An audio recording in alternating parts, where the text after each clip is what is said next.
First, Thales of Miletus was a philosopher from ancient Greece. Born around 624 BCE in a city called Miletus, which was located in what is now modern-day Turkey. He lived during a time when the world was largely explained through myths and the influence of gods. People believed that gods controlled everything in nature: storms, the sun, earthquakes, and even the movements of stars.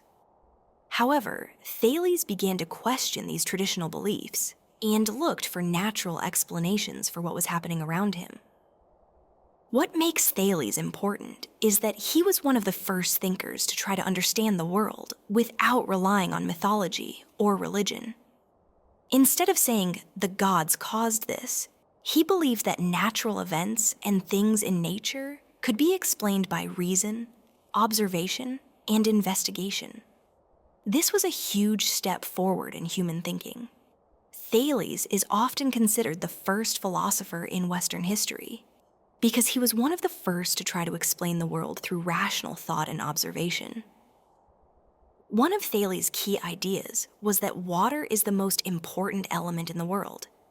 He believed that water is the origin of everything and the fundamental substance of the universe.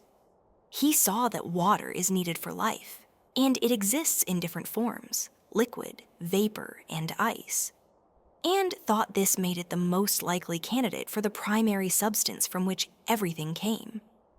Today, we might laugh at the idea that water is the key element of the universe. But back then, this was a very bold and innovative thought. Thales didn't just say water is important as an abstract idea. He was looking for a unifying principle, something that could explain how all things in nature were connected. He thought water was everywhere, in oceans, rivers, and in the sky as rain or clouds, and that it made sense that life could not exist without water.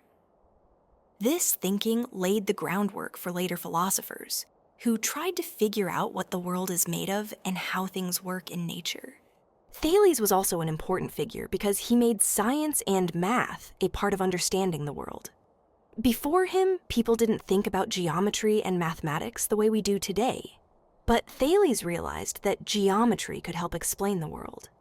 He is credited with discovering some of the basics of geometry, such as how to measure the height of a pyramid by using its shadow. He also used geometry to explain simple problems like calculating distances, areas, and proportions. Thales is often remembered for bringing mathematics into thinking about the natural world. This laid the foundation for future philosophers and scientists to use reasoning and logical thinking to understand the world around them. Thales believed that mathematical relationships and geometry could be used to describe the universe, and his work in this area had a big influence on later thinkers. One of Thales' most impressive achievements was that he was able to predict a solar eclipse. This was a huge accomplishment for its time, because many people believed that such events were controlled by the gods.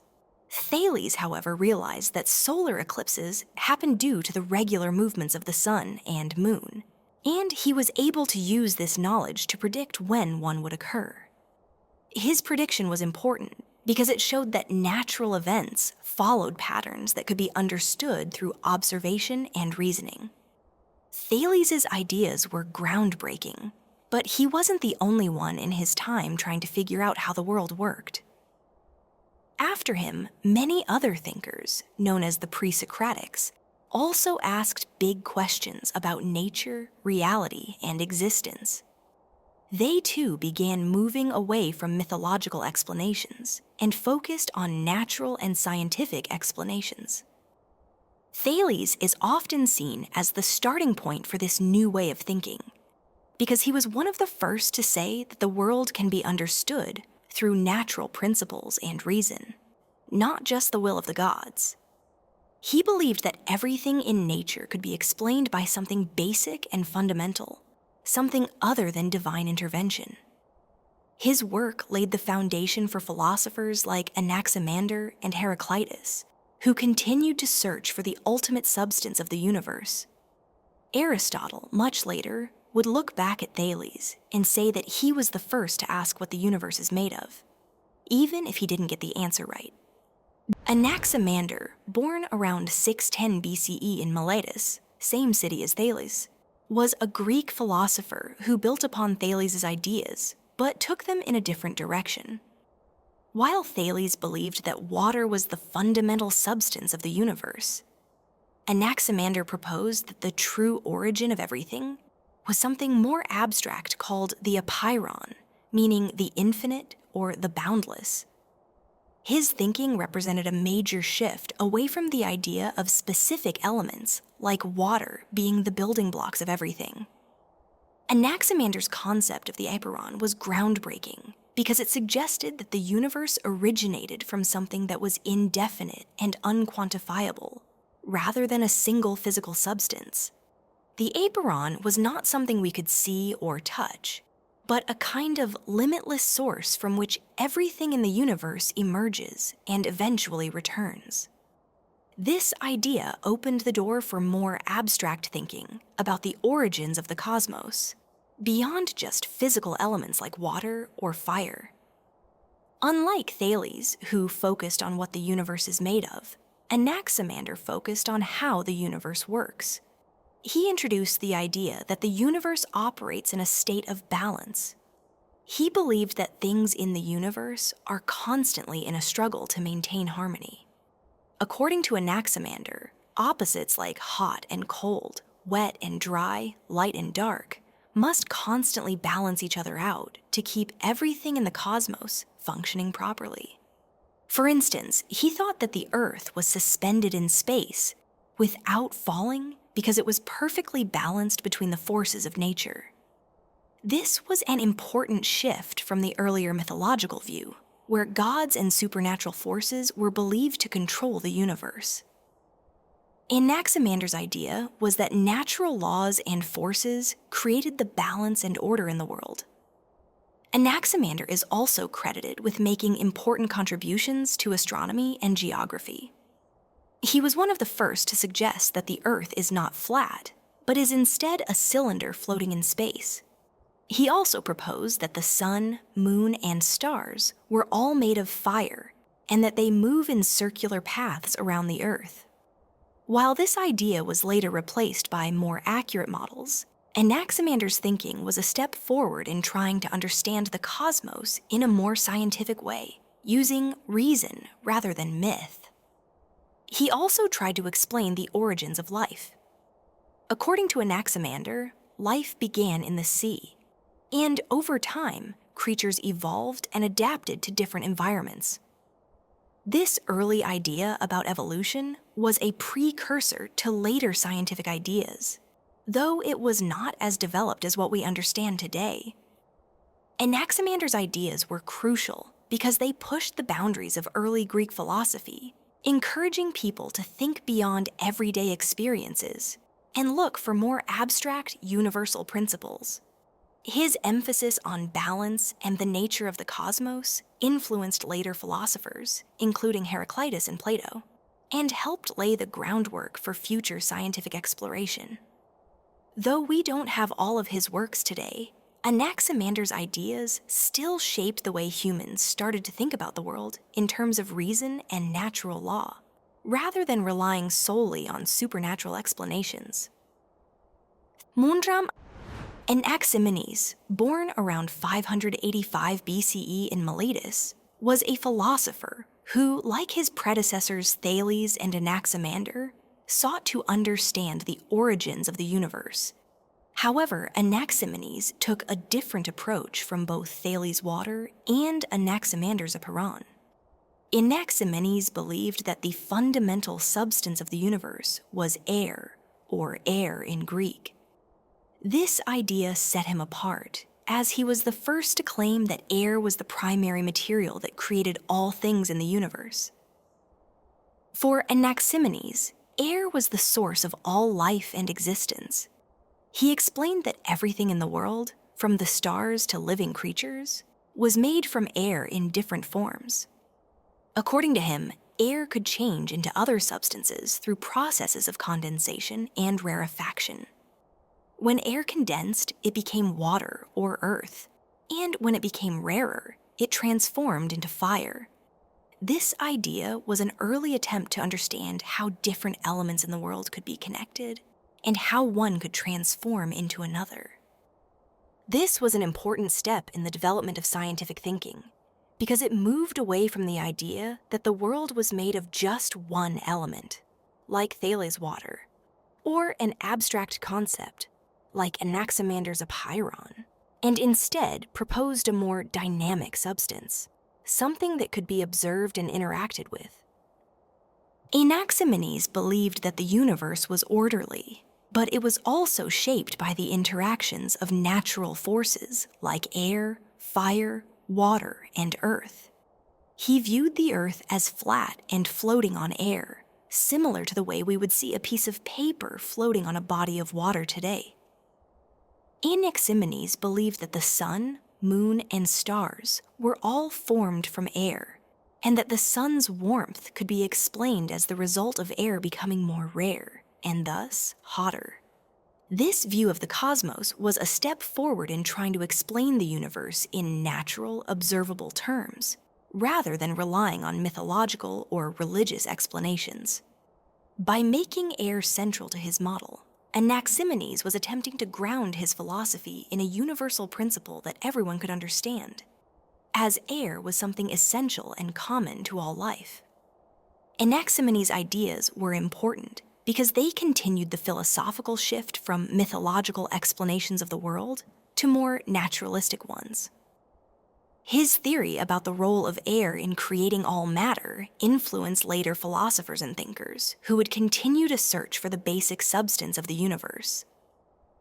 While his ideas about air eventually gave way to the more accurate models of later scientists, the idea that one fundamental substance could explain the universe remained a key part of philosophical inquiry. Anaximenes' work also influenced the development of the concept of elements and how substances could change from one form to another. His ideas were important in laying the groundwork for later natural philosophy, including the work of Aristotle, who further developed the idea of the four classical elements: earth, water, air, and fire.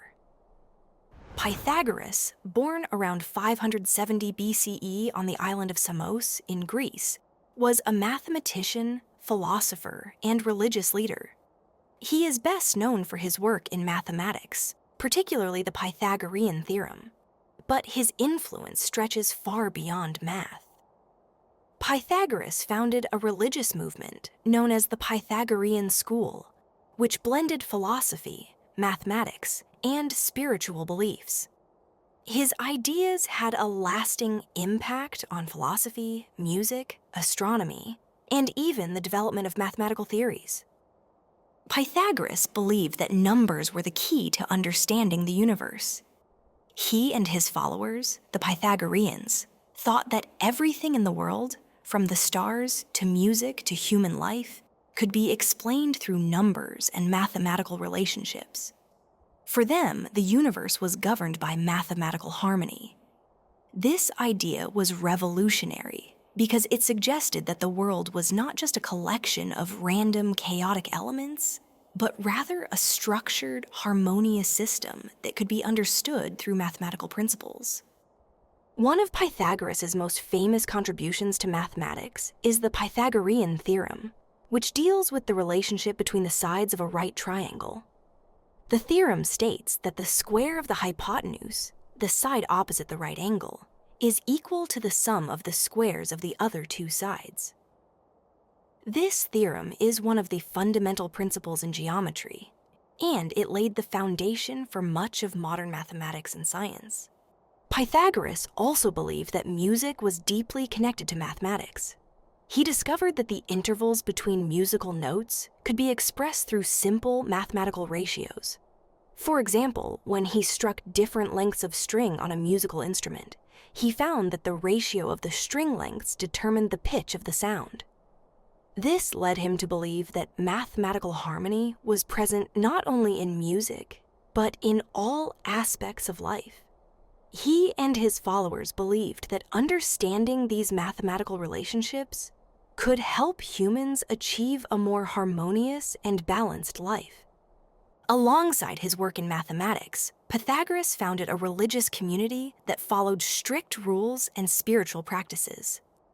The Pythagoreans believed in the transmigration of souls, reincarnation, and the idea that the soul could be purified through ascetic practices, such as eating simple foods and avoiding harmful behaviors. They also believed that living a mathematically harmonious life could bring one closer to the divine. Pythagoras and his followers saw mathematics as a means of understanding the divine order of the universe. The Pythagorean community lived by a set of ethical and spiritual rules, and their beliefs blended religious ideas with scientific exploration. The idea that the physical world and the spiritual world were connected through mathematics had a profound influence on later thinkers and philosophers. Pythagoras' belief in the power of numbers and mathematical harmony influenced many areas of study, including philosophy, astronomy, and music theory. His ideas about the connection between mathematics and the universe laid the groundwork for later philosophical traditions, such as Platonism, which also emphasized the importance of abstract forms and mathematical structures in understanding reality. Although Pythagoras did not leave behind any written works, most of what we know about him comes from his followers. His ideas about the relationship between mathematics and the natural world continue to be central to modern science, mathematics, and philosophy. His work inspired future generations of thinkers to look for patterns, harmony, and order in the world around them. Heraclitus, born around 535 BCE in Ephesus, modern-day Turkey, was a Greek philosopher famous for his views on change and the nature of the universe. Heraclitus is often referred to as the weeping philosopher because of his belief that the world is full of struggle, conflict, and impermanence. His ideas were in contrast to other philosophers like Parmenides, who argued that change was an illusion. Heraclitus, on the other hand, believed that change is the fundamental nature of the universe. One of Heraclitus's most famous sayings is, "You cannot step into the same river twice." This reflects his belief that everything in the world is in a constant state of flux. Heraclitus thought that nothing stays the same. Even something as stable as a river is always changing because the water in it is constantly moving. For him, change is the only constant in life, and the universe is always in a state of becoming, rather than being fixed or unchanging. Heraclitus believed that the world's permanent feature is impermanence. Everything is in a process of constant transformation, whether it's the changing of seasons, the cycles of life and death, or the flow of the river. He thought that conflict and struggle were necessary parts of life, because opposites like hot and cold, day and night, and life and death depend on each other to create balance and harmony in the universe. Heraclitus is also known for his idea that opposites are connected and even depend on each other. He famously said, "The road up and the road down are the same thing." This means that things that seem to be opposites, like life and death or war and peace, are actually part of a greater whole. Conflict and struggle are necessary for creating balance and change in the world. Heraclitus believed that this unity of opposites is a key feature of the universe, and that balance comes from the constant interaction between opposites. While Thales believed that water was the primary substance of the universe, and Anaximander spoke of the apeiron, the infinite, Heraclitus suggested that fire is the most important element. For him, fire symbolized constant change because it is never static. It consumes and creates at the same time. Fire, for Heraclitus, represented the ongoing transformation and the flux of the universe. Everything in the world is made of fire, or at least derived from the energetic transformation that fire symbolizes. Another key concept in Heraclitus's philosophy is the logos, which he believed was the underlying reason or principle that governs the universe. The logos is a kind of universal law or logic that ensures that the world, despite its constant changes and conflicts, operates according to a rational structure. Heraclitus believed that although human beings often fail to see the logos, it is present in everything and guides the order of the universe. Heraclitus thought that reason and understanding could help humans align themselves with the natural flow of the universe. If people can see that everything is in constant change and learn to embrace this, they would understand the logos and achieve wisdom. Those who fight against change or resist the natural flow of things live in ignorance. Heraclitus's ideas had a profound impact on later philosophers, especially in terms of their views on change, identity, and the nature of the universe. His concept of constant flux influenced Stoicism, especially the idea that we should accept the world as it is and adapt to life's inevitable changes. His thoughts on the unity of opposites also influenced later philosophical ideas, particularly in the development of dialectical thinkings, which was used by philosophers like Hegel and Marx. Heraclitus remains an important figure in philosophy because of his unique understanding of reality as something that is always in motion, and his belief that balance comes from embracing opposites and change rather than avoiding them. Parmenides, born around 515 BCE in the Greek city of Elea, is one of the most important early philosophers. He is known for his radical ideas about the nature of existence and change. Parmenides is often seen as a counterpoint to Heraclitus, who believed in the constant flux and change of the world. Parmenides, on the other hand, argued that change is an illusion, and that reality is actually unchanging and eternal. Parmenides' most famous idea is that being is, meaning that reality is one and unchanging. In his only known work, On Nature, Parmenides presents a poem that describes two views of reality, the way of truth and the way of opinion. The way of truth is where Parmenides argues that reality is unchanging and eternal. He claims that nothing can come from nothing, and that what exists must always have existed and will always exist.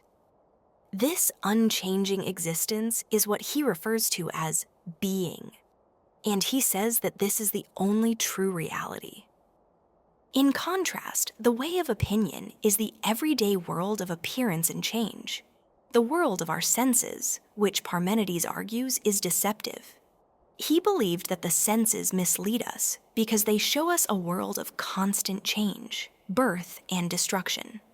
For Parmenides, all of this is just an illusion, and true reality cannot be understood through the senses, but only through reason and thought.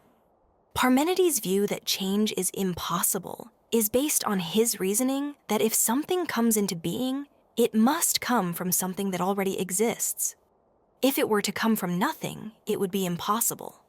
Likewise, if something were to cease to exist, it would have to disappear into nothing, which Parmenides also considered impossible. He argued that nothing cannot exist because being is the only true reality. For Parmenides, the universe is static. It does not change, move, or undergo any transformation. The appearance of change is merely an illusion. According to him, the idea of becoming, where things come into existence and eventually fade away, does not make sense logically. If something truly exists, it must be eternal. And if something does not exist, it cannot come into being or disappear. Parmenides' ideas were revolutionary because they challenged the common understanding of the world. His belief in the unchanging nature of reality had a huge influence on later philosophers, especially Plato, who took Parmenides' ideas of eternal forms and used them to develop his own theory of the ideal realm. Plato, like Parmenides, believed that the world we perceive with our senses is imperfect and deceptive, and that true knowledge lies in understanding the eternal, unchanging forms. Parmenides' ideas also influenced later philosophers like Aristotle, who responded to his view of change with his own theory of substance and movement. While Parmenides denied the reality of change, Aristotle and other thinkers tried to explain how change could exist in the world, while still maintaining the existence of something unchanging. Parmenides is considered the father of ontology, the branch of philosophy that deals with the nature of being. His ideas about being and non-being shaped much of the philosophy that came after him. Parmenides' argument that reality is one and cannot change influenced many philosophers who were interested in the nature of existence and the limits of knowledge. Although Parmenides' view that change is an illusion might seem strange to us today, his work was an important step in developing the philosophical method of logical reasoning. He showed that philosophical inquiry should not just rely on what we see or feel, but should use reason to explore the deeper nature of reality.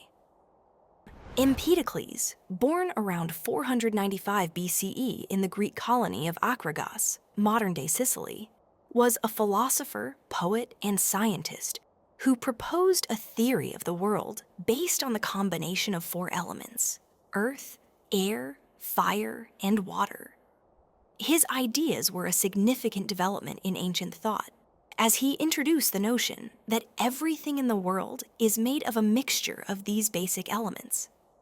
Empedocles' philosophy was a combination of natural science and cosmology, and his work influenced later philosophers and scientists. Empedocles is best known for his theory that all matter is made up of four elements: earth, air, fire, and water. Unlike earlier thinkers like Thales, who proposed that everything came from a single substance, like water, Empedocles believed that the universe is made up of a combination of these four basic elements. According to him, everything in nature could be explained by the mixing and separating of these elements. Empedocles also introduced the idea of two forces that govern the interaction between the elements: love, which brings elements together, and strife, which separates them. When love is dominant, the elements combine to create harmony and life. When strife is dominant, the elements are torn apart, leading to chaos and destruction. These forces of love and strife were central to Empedocles' understanding of the natural world, and they shaped his view of the cosmic cycle of creation and destruction. In addition to his natural philosophy, Empedocles also had religious and spiritual ideas. He believed in the transmigration of souls, or reincarnation, the idea that after death, the soul enters into a new body. This idea of reincarnation was influenced by Pythagoras and Orphic religious traditions, and Empedocles saw it as a way for the soul to experience purification. He believed that living a good and moral life could help the soul ascend through various forms, eventually achieving a state of divine understanding and freedom from the cycle of reincarnation. Empedocles also introduced the idea of one world soul, a single soul that connects all living things. According to him, all creatures, from humans to animals, share a common spiritual essence, and the purpose of life is to purify the soul and return to a state of unity with the cosmos. Empedocles made important contributions to the development of scientific thinking in ancient Greece. His theories about the four elements influenced later developments in both chemistry and physics, as thinkers like Aristotle and Democritus built upon these ideas. Although his ideas were rooted in a cosmological and spiritual view of the universe, Empedocles was one of the first to look at the natural world in terms of elements and forces that could be studied and understood. Empedocles is also credited with making important observations about the nature of light and vision. He suggested that vision occurs when light enters the eyes, a concept that was later developed in the works of Euclid and Ptolemy, His ideas about the physical world were groundbreaking for their time, even though they were mixed with mythological and spiritual beliefs. Empedocles' theory of the four elements became one of the most enduring ideas in the history of philosophy and science. His work influenced later Greek philosophers, particularly Aristotle, who took up the idea of the four elements and used it to develop his own system of natural philosophy. His ideas about the forces of love and strife also laid the foundation for later ideas about attraction and repulsion in physics. Though Empedocles' work was a blend of science and spirituality, he played a crucial role in shaping early scientific inquiry and is considered one of the first thinkers to propose a theory of matter based on basic elements. His view of the world as a dynamic interaction of forces and elements influenced both ancient and modern thinking about the nature of reality. Anaxagoras, born around 500 BCE in Klazomenai, modern-day Turkey, was a Greek philosopher who made significant contributions to the understanding of the cosmos and matter.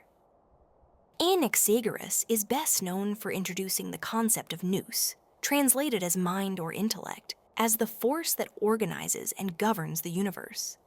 His ideas marked a shift in ancient Greek philosophy, moving from mythological explanations to more rational and scientific understandings of the world.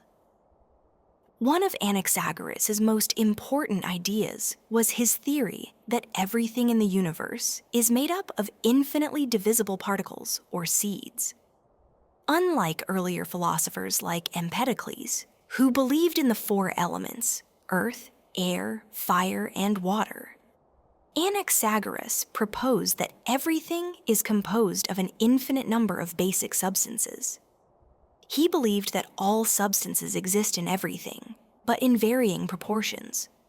For example, everything contains a bit of everything else. There is a little bit of earth and fire, a little bit of air and water, and so on. This idea was revolutionary because it proposed that matter could not be simply reduced to four elements, but was made of infinitely small particles that could combine and separate in countless ways to form different objects. Anaxagoras argued that the universe consists of various materials, and that these materials are in constant motion, blending and separating according to certain natural principles. Anaxagoras introduced the concept of nous, meaning mind or intellect, as the organizing force behind the cosmos. According to Anaxagoras, the universe began in a state of chaos, with all substances mixed together in an unordered way. It was nous, a rational, intelligent force, that began to separate and organize the substances, bringing order to the cosmos. Nous is not a physical substance, but a principle of order that moves and arranges the universe with purpose and intelligence. This idea of mind as the organizing principle was highly influential, especially for later philosophers like Plato and Aristotle, who would incorporate the idea of mind and intellect in their own systems of thought. Anaxagoras' belief that the cosmos was governed by a rational force was an early step towards scientific and logical thinking in philosophy. Anaxagoras also made important contributions to early astronomy. He argued that the sun was not a god or a divine being, as was commonly believed in Greek mythology, but a fiery rock. Similarly, he claimed that the moon was made of earth, and its light was reflected from the sun. These ideas were significant because they moved away from the mythological explanations of celestial bodies and toward a more scientific understanding based on natural forces. Anaxagoras was one of the first philosophers to propose that the moon's light came from the reflection of the sun, which was a crucial step in the development of astronomical science. His ideas about the nature of the sun and moon were later expanded upon by other philosophers, such as Aristarchus and Ptolemy, and helped lay the foundation for more advanced studies of the solar system. Although Anaxagoras faced resistance from traditional thinkers of his time, especially for his challenge to mythological explanations of the cosmos. His ideas were incredibly influential in the development of philosophy and science. His concept of nous, mind or intellect, as the organizing force of the universe, set the stage for later thinkers, including Plato and Aristotle, who also explored the role of mind in the universe. Anaxagoras' work contributed to the development of scientific thought in the ancient world, especially in the fields of astronomy, physics, and metaphysics. His ideas about the nature of matter and the role of mind in organizing the universe helped shape the way philosophers and scientists would think about the world for centuries to come. Democritus, born around 460 BCE in Abdera, Thrace, modern-day Greece, was a Greek philosopher best known for his development of the theory of atomism. Democritus, along with his teacher Leucippus, proposed that everything in the universe is made up of tiny, indivisible particles called atoms. This idea was one of the earliest and most important steps toward the development of modern science, particularly in the fields of physics and chemistry. Democritus's central idea was that everything in the universe, from the smallest pebble to the largest star, is made of atoms, tiny, indivisible particles that cannot be seen but are the fundamental building blocks of all matter. According to Democritus, these atoms are eternal, indestructible, and always in motion. He believed that the differences in matter, such as the differences between solids, liquids, and gases, were simply due to the different shapes, sizes, and arrangements of atoms. While Democritus did not have the tools or technology to prove his theory, his ideas laid the groundwork for the scientific understanding of matter that would later be developed by scientists such as John Dalton and Niels Bohr. Democritus also believed that everything in the universe, including the heavens and the soul, was made of atoms. The difference between living and non-living things, for Democritus, was simply a matter of how atoms were arranged and interacted with each other. For example, the soul was thought to be composed of finer, smoother atoms, while the body consisted of heavier, coarser atoms. Democritus's view of the universe as a system of interacting atoms was one of the first steps toward materialism, the belief that the universe operates based on physical and material forces, rather than supernatural or spiritual explanations.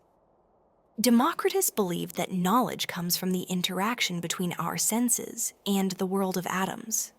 He argued that we perceive the world through the way atoms interact with our sensory organs, and that what we perceive as reality is simply a reflection of the arrangement and movement of atoms. In other words, our sensory experience is just a way of detecting the properties of atoms and their behavior. Democritus was also a proponent of empiricism, the idea that knowledge comes from experience and observation, rather than abstract reasoning or divine revelation. He believed that to understand the world, we must rely on our senses and our ability to observe how atoms behave in nature. In addition to his work on atomism, Democritus also developed ideas about ethics and the nature of human happiness. He believed that the goal of life was to achieve happiness and peace of mind by living a simple and virtuous life. Democritus taught that happiness comes from self-control, moderation, and avoiding the extremes of pleasure and pain. He believed that people should strive to understand the nature of the world, but they should also avoid being disturbed by the inevitable ups and downs of life. For Democritus, true happiness came from finding balance and inner peace. Although Democritus's ideas were not widely accepted in his time, his theory of atoms became an important foundation for later scientific work. His work influenced later philosophers like Epicurus, who developed a similar theory of atomism and viewed the pursuit of pleasure and tranquility as the highest good. Democritus's concept of the universe as a system of atoms also had a profound influence on the development of modern science, particularly atomic theory, chemistry, and physics. Today, Democritus is remembered as one of the first philosophers to propose a materialistic view of the universe, where everything can be explained in terms of physical particles and natural processes. His ideas about the atom were remarkably ahead of their time, and they continue to shape the way we understand matter, energy, and the structure of the universe. Socrates, who lived in Athens around 470 BCE, is often considered one of the most important figures in the history of philosophy. His method of questioning everything and encouraging others to think critically set him apart from many of his contemporaries. Socrates didn't write down his ideas. Instead, he believed that philosophy was about having conversations, engaging with others, and asking deep questions to help people think for themselves. What we know about him mostly comes from the writings of his student Plato, who documented many of Socrates' conversations and teachings. One of Socrates' greatest contributions to philosophy was the Socratic method, a process of asking probing questions to help people examine their beliefs. Rather than simply telling people the answers, Socrates would ask questions to challenge their thinking, forcing them to confront contradictions or gaps in their reasoning. For example, if someone claimed to know what justice was, Socrates might ask them to explain what justice truly means and how it applies in different situations. Through this process, Socrates believed that people would eventually discover the truth themselves. His goal wasn't to win arguments, but to help people think more deeply about their own views. Socrates' approach to learning was built on the idea that wisdom comes from realizing how much one doesn't know. He famously said, "I know that I am intelligent because I know that I know nothing." This humility is at the heart of his philosophy. Socrates wasn't arrogant or pretentious. He simply recognized that true knowledge was hard to achieve, and anyone claiming to have all the answers was probably fooling themselves. For Socrates, the most important part of life was to seek knowledge and understanding, not just in academics, but in the way we live our lives. This quest for knowledge was closely tied to his belief that living a good life required understanding what is truly right and just. Socrates thought that humans were capable of doing good things, but only if they understood what good was. He believed that people do bad things not because they are evil, but because they are ignorant, because they don't understand what is truly right.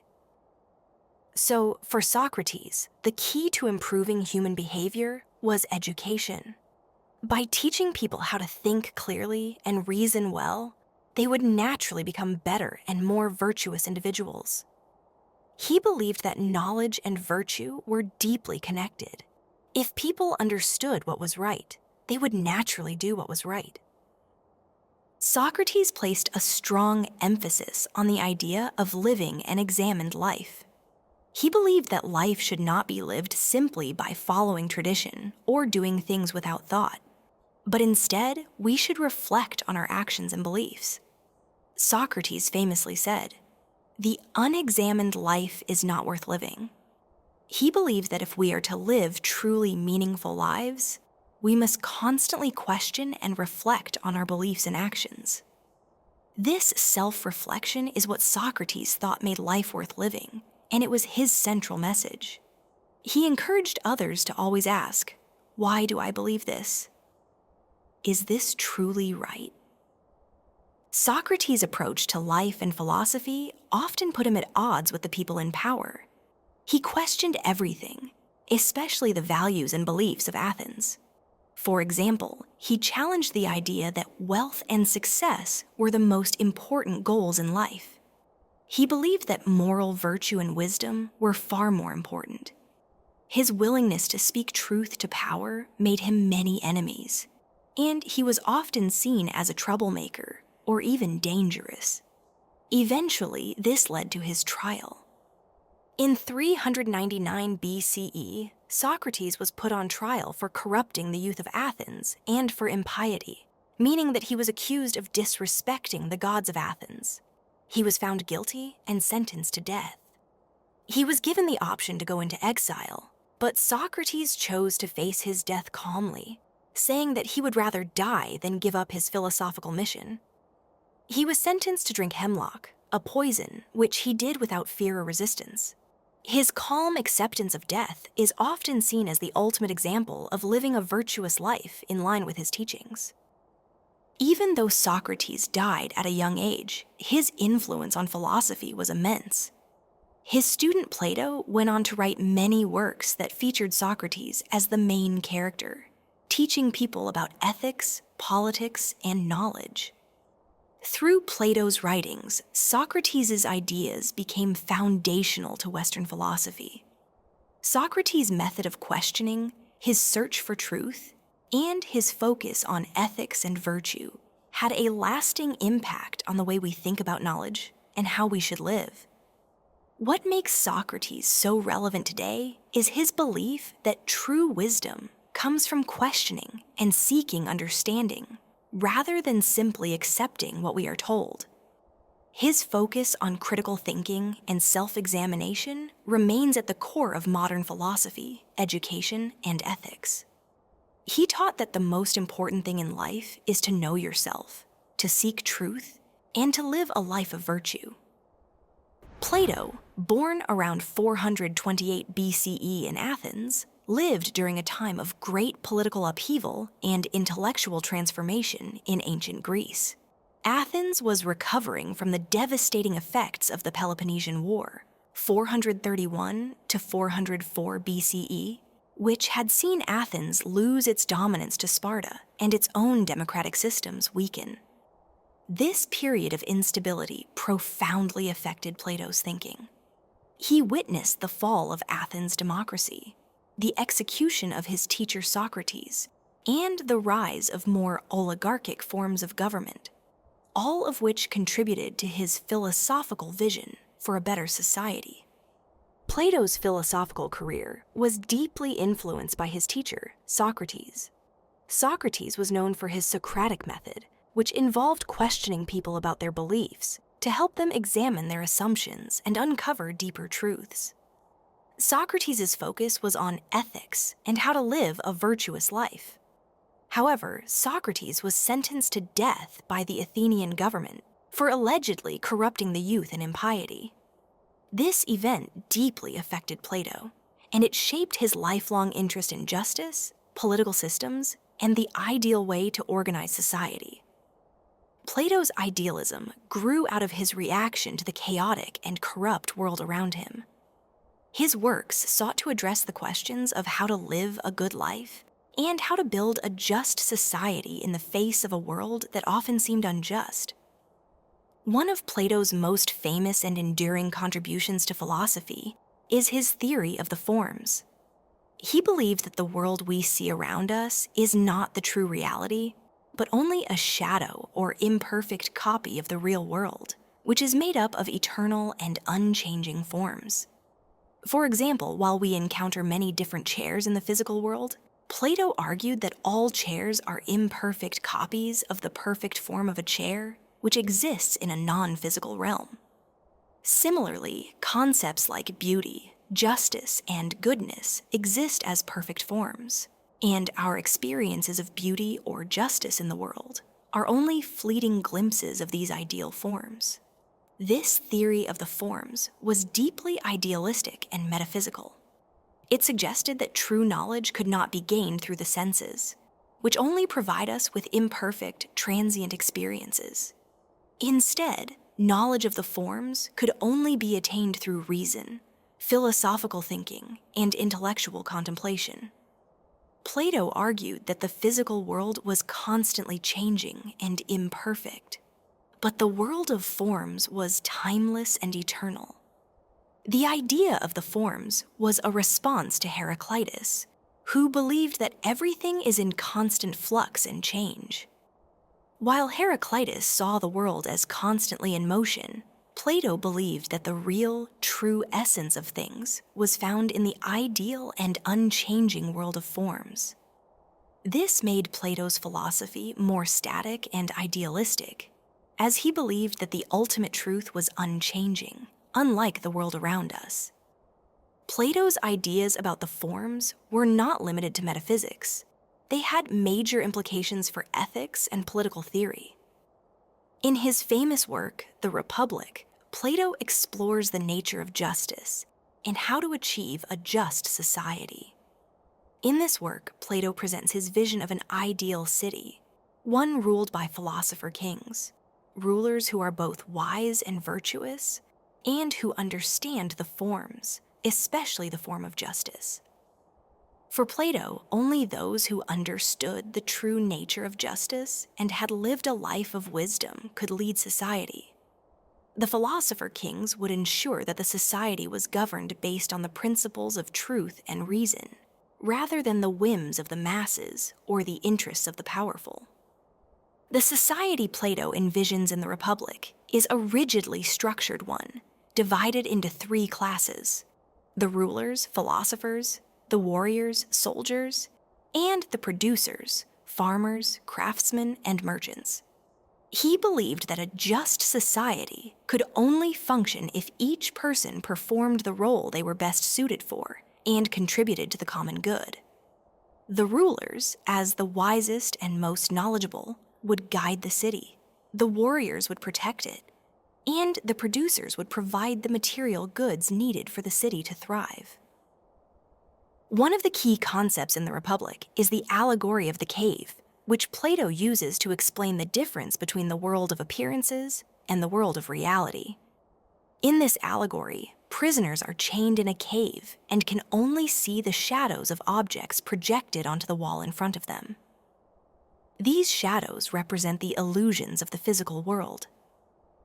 One prisoner escapes and sees the world outside the cave, where he encounters the true objects that cast the shadows. For Plato, the shadows represent opinions and false beliefs, while the objects outside the cave represent true knowledge of the forms. The allegory highlights the philosopher's role in helping people move from ignorance to knowledge, from the world of shadows to the world of truth. Plato's ideas about philosopher kings and the ideal state influenced later political thinkers, especially Aristotle, his student, who disagreed with Plato's view on the role of philosophers in government. Plato's influence also extended to later Christian theology, particularly in the development of the concept of eternal truths and the idea of a higher spiritual realm. Plato's thoughts on education were revolutionary. He believed that education was crucial for developing the soul and achieving justice, both individually and collectively. Education for Plato was not just about learning facts, but about training the mind to understand the forms and to live a virtuous life. His academy became a place where future philosophers and leaders were trained to think deeply about the nature of reality, ethics, and politics. Aristotle, born in 384 BCE in Stagira, a small town in northern Greece, is often considered one of the greatest thinkers in Western history. He was a student of Plato and tutored Alexander the Great, which gave him access to a broad range of experiences and ideas. While Plato was concerned with ideal forms and abstract truths, Aristotle's philosophy was more grounded in the real world. Aristotle sought to understand the natural world through observation, reasoning, and empirical evidence. His work covered a vast array of subjects, including metaphysics, ethics, logic, politics, biology, and poetry. Aristotle's approach to philosophy was based on a belief in the importance of experience and observation. He argued that we can understand the world by examining the things around us, rather than relying solely on abstract ideas or ideal forms, as Plato had done. For Aristotle, knowledge comes from the interaction of our senses with the world, and through rational thinking, we can understand the principles that govern nature. Unlike Plato, who believed that the physical world was a mere shadow of the ideal realm of forms, Aristotle thought the material world was real and worthy of study. One of Aristotle's major contributions to philosophy is his work in metaphysics, particularly his concept of substance. According to Aristotle, everything in the world is made of substances that have certain qualities or characteristics. For example, a tree is a substance that has the qualities of being green, having branches, and growing. He also introduced the idea of potentiality and actuality, that everything in the world has the potential to become something, and through change or development, it reaches its full actuality.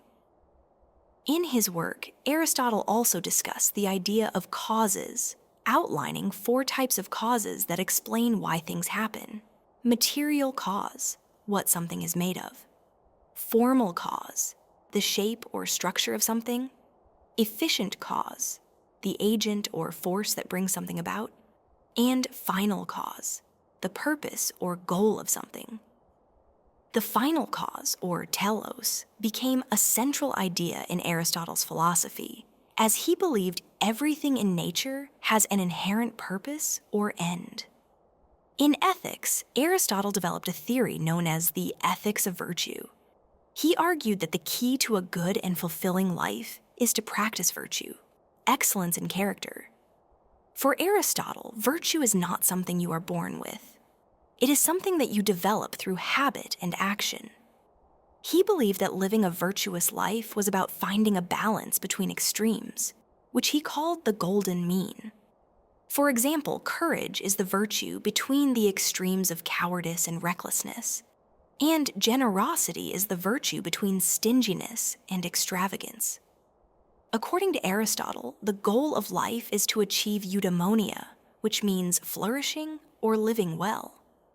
Eudaimonia is achieved by living a life of reason and virtue, fulfilling our true human potential. In politics, Aristotle explored the idea of the best possible form of government in his work Politics. He believed that different types of government, such as monarchy, aristocracy, and democracy, can be good or bad depending on whether they serve the common good or the interests of a few. He argued that the ideal government is one that promotes the well-being of all citizens and helps them lead a virtuous life. Aristotle's political philosophy is often seen as more pragmatic compared to Plato's. While Plato's ideal society was ruled by philosopher kings, Aristotle believed that the best government is one where citizens participate in decision-making and where there is a balance of power. He is often seen as the first political philosopher to discuss the concept of constitutionalism, emphasizing the importance of laws and institutions that support justice. Aristotle's influence on the development of science was also profound. He was one of the first philosophers to systematically study biology and classify animals based on their characteristics. In fact, his observations of the natural world laid the groundwork for later developments in biology, zoology, and ecology. His belief in observing the natural world and using reason to understand it also influenced the development of the scientific method. While later scientists like Galileo and Newton built upon this empirical approach, Aristotle's method of categorizing and observing the world was revolutionary in his time. In logic, Aristotle is credited with developing the first system of formal logic, known as syllogism. A syllogism is a kind of logical argument where a conclusion is drawn from 2 premises. For example, all humans are mortal, and Socrates is a human, leads to the conclusion, Socrates is mortal. Aristotle's work in logic formed the foundation for formal reasoning and has influenced the development of deductive reasoning in mathematics and science. Aristotle's influence extends far beyond ancient Greece. His works were rediscovered during the Renaissance and became central to medieval philosophy and theology, especially within Christian and Islamic thought. In fact, Aristotle's ideas were incorporated into the thinking of Thomas Aquinas and other scholars, and his writings continued to be studied for centuries. Even today, Aristotle's work remains a cornerstone of Western philosophy, and his ideas continue to influence fields as diverse as ethics, political theory, biology, and education. Diogenes of Sinope, born around 412 BCE in Sinope, modern-day Sinop, Turkey, was the kind of philosopher who didn't just sit in libraries thinking deep thoughts. He lived his philosophy out loud, in public, and in ways that made people either laugh, cringe, or think deeply about their lives. He was a cynic. Cynicism is a philosophical school that taught that living in harmony with nature and practicing self-sufficiency and virtue was the way to true happiness. But Diogenes took those ideas to such an extreme that he became famous for his outrageous behavior, radical simplicity, and challenges to society's most cherished beliefs. At a time when ancient Greek society was obsessed with wealth, power, and status, Diogenes believed that these things were nothing but distractions. He saw people constantly chasing after material goods, honor, and prestige. Yet they were miserable because they were living according to society's shallow standards. Diogenes had no time for that. He lived with nothing more than the bare essentials. He slept in a barrel, wore ragged clothes, and ate whatever he could find on the streets. For him, freedom meant getting rid of all the clutter and living life as simply and authentically as possible. His most famous moment came when he had an encounter with none other than Alexander the Great, the ruler of the known world at the time. Alexander, intrigued by this wild philosopher, approached Diogenes and offered him anything he wanted: riches, land, power. Diogenes, without missing a beat, looked up at Alexander and said, "Yes, stand out of my sunlight." Imagine that. This powerful king, who could control entire empires, was told to move aside so that a man living in a barrel could enjoy the sun. Diogenes' response was not just a rejection of power. It was a statement that material wealth and status were irrelevant to him. True freedom for Diogenes was found in living authentically without being tied down by the illusions that society worshipped. But Diogenes didn't just live an eccentric lifestyle for fun. He had a deeper purpose. He used his wild behavior to make people question their lives. He believed that people were so obsessed with wealth, comfort, and social conventions that they had forgotten the true meaning of happiness. To make his point, Diogenes would do things that shocked people, like wandering the streets with a lantern, claiming he was looking for an honest man. In a society where people wore their masks of virtue but lived selfishly, Diogenes exposed the hypocrisy around him. His message was clear. Society's rules, wealth, and status meant nothing if you didn't live with true integrity and simplicity. Diogenes was also famous for his ascetic lifestyle. He didn't need anything that wasn't absolutely essential. His rejection of material things went beyond mere appearance. It was a deep philosophy. He lived in a world where people worked themselves to the bone for possessions and social standing. Yet he was content with nothing but the barest of necessities.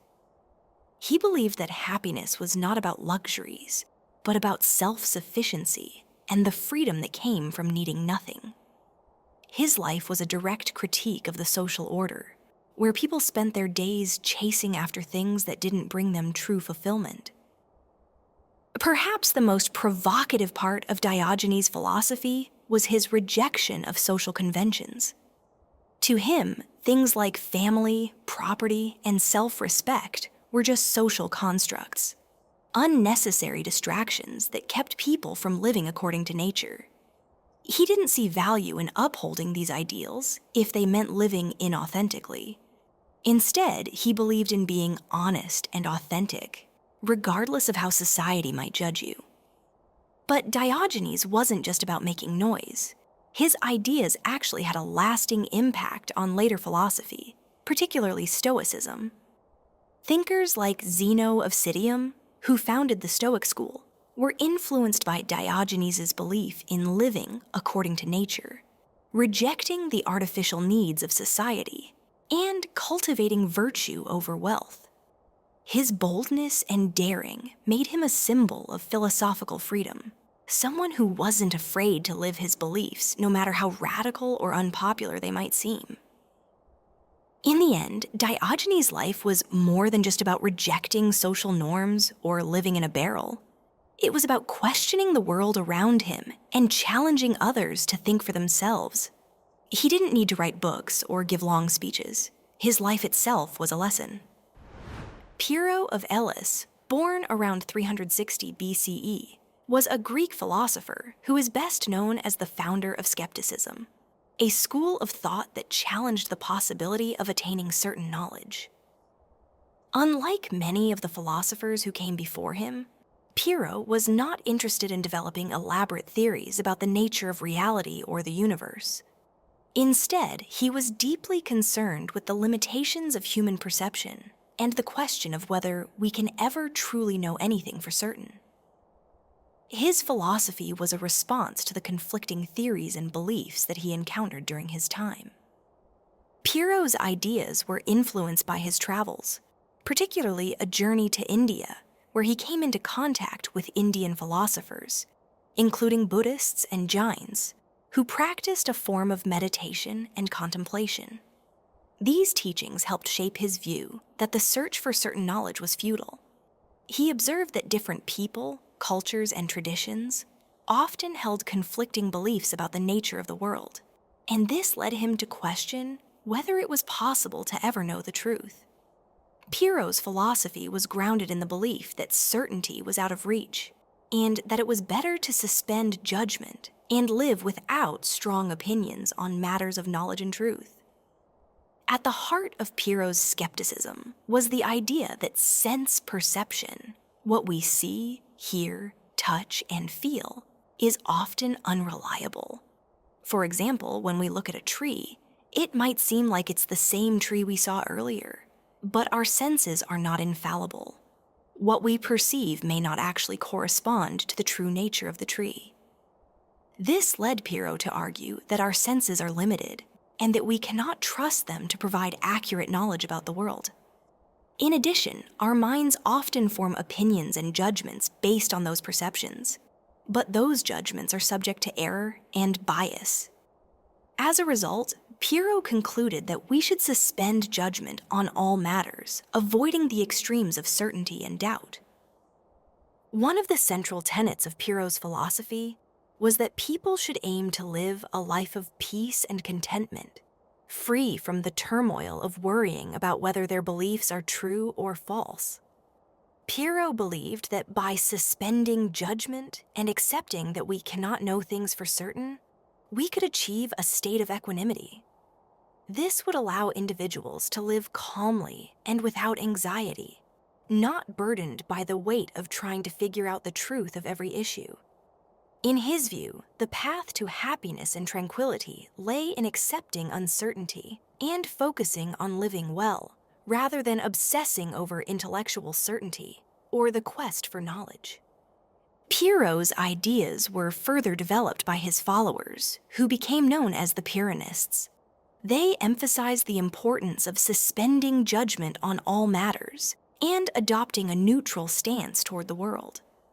The Pyrrhonists argued that by doing this, we could achieve mental peace and avoid the conflicts that arise from dogmatic beliefs or the pursuit of certain knowledge.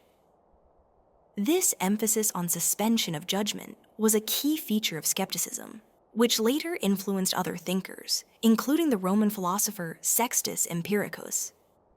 Despite his influence, Pyrrho's philosophy did not lead to the development of a formal school of thought in the same way that Platonism or Aristotelianism did.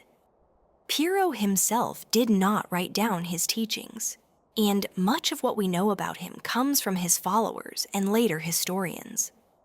However, his impact on the development of skepticism cannot be overstated. His emphasis on doubt and suspension of judgment laid the groundwork for later skeptical philosophers, and his ideas would resonate with later thinkers who were concerned with the limitations of human knowledge. Pyrrho's philosophy was a reaction to the dogmatism and certainty that were common in the philosophical traditions of his time. While other philosophers sought to prove that certain knowledge was possible and pursued theories about the nature of reality. Pyrrho took a different approach. His philosophy was not about finding the truth, but about acknowledging the limitations of human understanding. In this sense, Pyrrho's skepticism was both humble and practical. He suggested that rather than engaging in endless debates about what is real or true, people should focus on how to live peacefully and contentedly in the face of uncertainty. Zeno of Citium was born around 334 BCE in Citium, which was in modern-day Cyprus. His philosophy was formed during a time when Greece was still recovering from the aftermath of Alexander the Great's conquests. Alexander's empire had spread Greek influence across a huge portion of the known world. But after his death in 323 BCE, Greece faced political instability. The once powerful city-states of Athens and Sparta were in decline, and the focus on wealth, power, and individual achievement left many people feeling uncertain and unsatisfied. Zeno, who had originally come from a wealthy family, experienced the hardships of life when his fortune was lost in a shipwreck. After this, he turned to philosophy, and his experiences led him to seek answers that didn't rely on wealth or power. He became a student of Socrates' philosophy, and after learning from other philosophers, he founded his own school in Athens, which became known as Stoicism. Zeno's central idea was that the key to a good life was living in harmony with nature and using reason to guide one's actions. At the time, many people were caught up in the idea of chasing wealth or seeking pleasure as the main goals of life. Zeno saw this as a distraction from true happiness. Instead, he believed that happiness comes from living a life of virtue, which means living in a way that is morally good and rational. For Zeno and the Stoics, the world is governed by reason, and everything happens for a reason. According to Stoicism, the key to living a peaceful life is to accept things as they are, without getting too upset or carried away by external events. Zeno believed that many of the things we worry about, like wealth, power, or fame, are out of our control. What we can control, however, is how we respond to these things. Instead of focusing on things we can't change, Zeno taught that we should focus on improving ourselves and acting according to virtue. One of Zeno's most important teachings was that virtue, doing what is morally right, was the only true path to happiness. He believed that everything else, like wealth or material comfort, was temporary and could not provide lasting fulfillment. Zeno's idea of virtue wasn't about being perfect or doing grand heroic things. It was about living in a simple and honest way, focusing on what really matters, like being honest, courageous, and kind to others. This kind of lifestyle would bring true inner peace, no matter what external challenges someone faced. Zeno's Stoicism also emphasized the importance of self-control. He taught that people should strive to remain calm, even in the face of difficulty. For example, instead of getting angry when something doesn't go as planned, the Stoic would stay calm and rational. Stoicism wasn't about ignoring emotions, but about managing them and not letting them control your behavior. Zeno believed that true freedom came from inner strength, not from controlling external events. Another key part of Zeno's philosophy was that humans should live together as part of a community. Stoicism teaches that people are all part of a larger, interconnected world, and we should act in ways that help others and contribute to the common good. Zeno's philosophy wasn't just about personal improvement, but about improving society as well. He believed that a just society would only be possible if people lived according to virtue, helped each other, and acted with wisdom and fairness. Zeno's Stoic teachings influenced many other philosophers, especially during the Roman Empire. His ideas about self-control, virtue, and living according to nature were expanded by later thinkers like Seneca, Epicurus, and even the Roman Emperor Marcus Aurelius. They saw Stoicism as a way to deal with the challenges of life, especially during difficult times. Zeno's philosophy also laid the groundwork for much of modern psychology and ethics. Today, Stoic principles are used by people looking for ways to handle stress, control their emotions, and live a more peaceful life. Stoicism teaches that while we can't control what happens to us, we can control how we respond.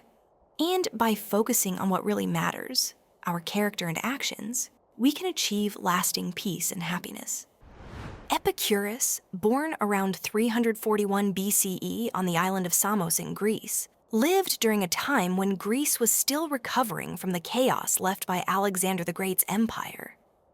The rise of new kingdoms, shifting political powers, and wars had made the world feel uncertain, and many people were struggling to find happiness in a world that seemed unstable. Epicurus, however, believed that happiness was within reach, and that it wasn't about wealth, fame, or power. Instead, he argued that true happiness came from pleasure, but not the type of pleasure many people thought of. Epicurus founded his own school of philosophy, known as the Garden, which was a small, informal group where everyone was welcome to study, regardless of their background or status. This school emphasized the idea that philosophy should help people live better lives, free from the fears and anxieties that often come from seeking things that are out of our control, like fame, wealth, or power. Epicurus believed that many of the things people chased, like luxury or social status, were actually the sources of most of their stress and unhappiness. For Epicurus, pleasure was the greatest good and the ultimate goal of life. However, unlike people who might think of pleasure as indulging in excessive luxury or materialistic desires, Epicurus taught that the best kind of pleasure was simple, natural, and peaceful. He argued that people should seek mental pleasure, such as friendship, wisdom, and contentment, rather than constantly chasing after physical pleasures like wealth, food, or sex. These things, while pleasurable in the short term, often lead to more problems and suffering in the long run. Epicurus also taught that pain and suffering were natural parts of life, but that we should try to avoid unnecessary pain by living simply and avoiding things that cause fear, anxiety, and discomfort. For example, many people fear death, but Epicurus argued that death should not be feared, because when we die, we no longer experience anything. The pain of death, he argued, is just a fear we create in our minds, and that fear causes unnecessary suffering. He believed that by understanding the natural world and the way things work, people could free themselves from these irrational fears. Epicurus also believed that gods did not interfere in human affairs. In contrast to many other religions of the time, which believed that gods controlled the world and judged human actions, Epicurus argued that the gods were indifferent to human life. He believed that gods lived in a state of perfect peace, and that humans should not waste their lives worrying about what gods think or whether they might punish us. Instead, humans should focus on living well, finding happiness in simple pleasures, and building good relationships. One of the key aspects of Epicurus' philosophy was his belief in self-sufficiency and friendship. He argued that the most important sources of happiness were good friends, the pursuit of wisdom, and living in a community that supported these ideals. Friendship for Epicurus was a key part of a fulfilling life.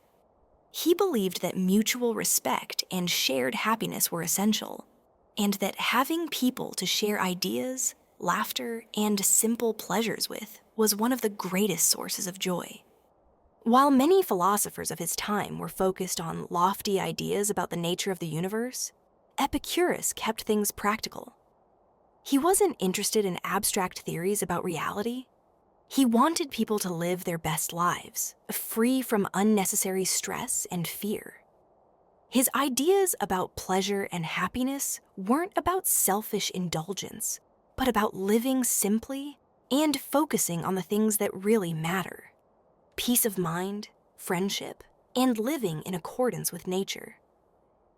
Epicurus's ideas have had a significant influence on both philosophy and psychology, particularly in terms of hedonism and the study of human happiness.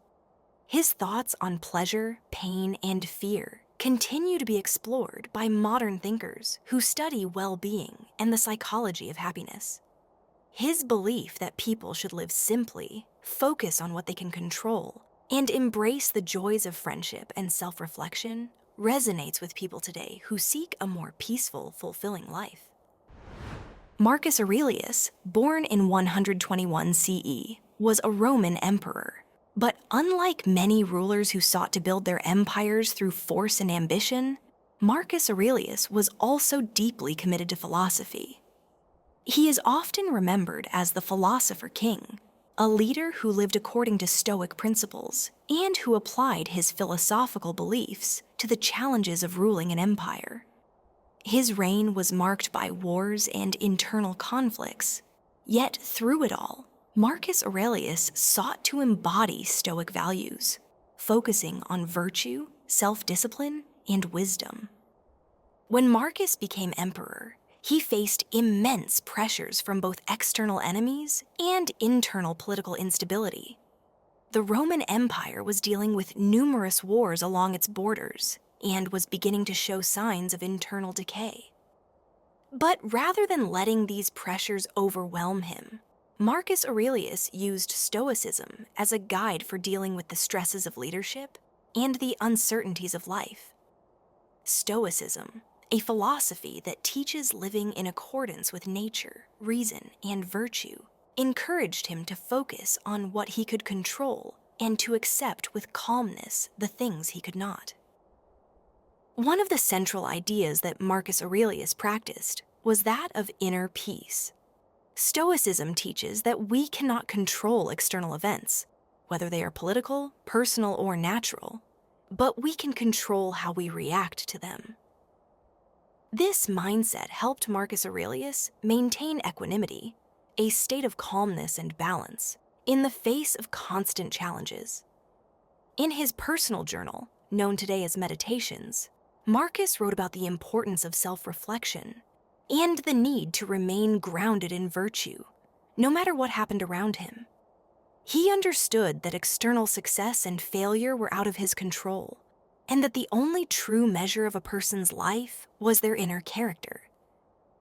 In Meditations, Marcus Aurelius often reminded himself that life is short and that each moment should be used wisely. He believed in living in the present, free from regret about the past or anxiety about the future. His philosophy focused on being fully engaged with life's duties while remaining detached from the emotional turmoil that often accompanies personal success or failure. For Marcus, the goal was to live a life of service, virtue, and rational action. He also wrote about the importance of being compassionate and just. As an emperor, Marcus understood the responsibility he had to his people, and he sought to rule with fairness and integrity. One of the Stoic teachings that he embraced was the idea that human beings are interconnected. He believed that every person is part of a larger cosmic order, and that we have a duty to contribute to the common good. For him, true leadership came from serving others, not from exercising power over them. His humility and willingness to reflect on his own weaknesses as a ruler set him apart from many other emperors, making him a unique figure in both Roman history and philosophy. Another key aspect of Marcus Aurelius's philosophy was his view on death. Stoicism teaches that death is a natural part of life and that we should not fear it. In Meditations, Marcus often reminded himself that death is inevitable and that it should be accepted with calmness and grace. This attitude allowed him to focus on what he could control, his actions and his character, rather than being consumed by the fear of the unknown. Even though Marcus Aurelius was a powerful emperor, He consistently reminded himself that material wealth and earthly power were fleeting and insignificant. For him, true fulfillment came from living a life of virtue and wisdom, aligning himself with the natural flow of the universe. In many ways, he lived the Stoic ideal of being indifferent to external circumstances and focusing on the cultivation of one's inner life. Marcus Aurelius's reign and his philosophical writings have had a lasting influence. His Meditations is still considered one of the greatest works of philosophy and continues to inspire people today. His reflections on self-control, inner peace, and living with virtue resonate with modern readers who are seeking practical guidance for dealing with the stresses of life. Marcus showed that leadership, whether in government or in everyday life, is not about dominating others or accumulating power, but about serving with integrity, living in accordance with reason, and striving to be the best version of oneself. In the end, Marcus Aurelius's philosophy was not just about being a good ruler, but about being a good person, no matter what role you play in society. His teachings remind us that we cannot control everything that happens to us, but we can control how we respond, and that our true happiness comes from living a virtuous life, grounded in wisdom, courage, and compassion. Plotinus, born around 204 CE in Egypt, was one of the most influential philosophers of late antiquity. His ideas form the foundation of Neoplatonism, a philosophical system that reinterpreted the ideas of Plato and became one of the major influences on both Christian theology and Western philosophy. Plotinus lived during a time when the Roman Empire was experiencing a shift from traditional pagan beliefs to the rise of Christianity, and his philosophical ideas sought to explain the nature of reality, the self and God, in a way that was both mystical and rational. Plotinus's philosophy was shaped by his desire to understand the ultimate nature of the universe and the relationship between the One, which he equated with the concept of God, the soul, and the material world. He believed that the One, which is absolute unity, is the source of everything that exists. In this view, the One is beyond all concepts and distinctions. It is simple, infinite, and beyond comprehension. According to Plotinus, everything in the universe comes from the One in a process of emanation, like light radiating from a source. The One is not divided or multiplicated. It is the source and origin of all things, and everything else is a lesser, imperfect reflection of the One. One of Plotinus's most important ideas was that the material world, although it may seem real to us, is just a reflection of the higher spiritual realms. For him, reality is a hierarchy, with the One at the top, followed by nous, the realm of intellect or divine mind, and then the soul, which connects the world of spirit and the world of matter. The material world, the world of objects and physical things, is at the lowest level of this hierarchy. While the material world exists, it is seen as imperfect and transient, a mere shadow of the higher, eternal realms. Plotinus argued that the human soul is part of this divine spiritual structure. The soul, for him, is inherently connected to the One, but it is temporarily trapped in the body. The goal of life, according to Plotinus, is for the soul to ascend back to the One, moving beyond the distractions of the physical world and the material desires that keep it attached to the lower levels of existence. Plotinus believed that philosophy could guide the soul back to unity with the One by helping individuals understand the true nature of reality and their relationship to it. Plotinus's view of ascension was not purely intellectual or physical, but involved a mystical process. He believed that true knowledge came from contemplation and meditation, not simply thinking about abstract ideas, but experiencing an inner connection to the divine. Plotinus often used mystical language to describe the soul's return to the One, which he saw as a process of purification and self-realization. In his view, philosophy wasn't just about learning ideas or gaining knowledge. It was a spiritual journey, one that brought the soul closer to the divine source of all things. In many ways, Plotinus's ideas represent a synthesis of Greek philosophical traditions, particularly Platonism, with mystical and spiritual ideas that were prevalent in the Roman world at the time. His concept of the one is similar to Plato's theory of the forms, but Plotinus took it further, emphasizing the mystical unity of the one and the transcendence of the physical world. His ideas influenced later thinkers, including Augustine of Hippo, whose Christian theology was deeply shaped by Plotinus's ideas about the nature of God and the soul. Plotinus also taught that the ultimate goal in life is returning to the one by practicing virtue, self-discipline, and inner purification. The journey to unity with the one is achieved by rejecting the distractions of the physical world, such as wealth, fame, and sensory pleasure, and instead focusing on the spiritual life, the life of the soul. For Plotinus, inner peace and wisdom come from reconnecting with the divine, the source of all being, through philosophy, meditation, and the pursuit of virtue. Plotinus's teachings laid the foundation for a movement known as Neoplatonism, which would greatly influence both Christianity and Western philosophy in the centuries to come. His ideas about the relationship between the one, the soul, and the material world influenced Christian thinkers like Augustine, and his emphasis on the soul's journey toward the divine inspired many later mystical and spiritual traditions.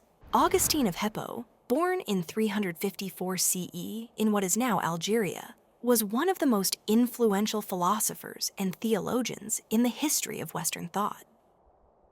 His life story is a remarkable journey from worldly indulgence to spiritual awakening, and his ideas would shape not only Christian theology, but also Western philosophy for centuries to come. Augustine lived during a time when the Roman Empire was in decline, and the rise of Christianity was changing the cultural and religious landscape of the Western world.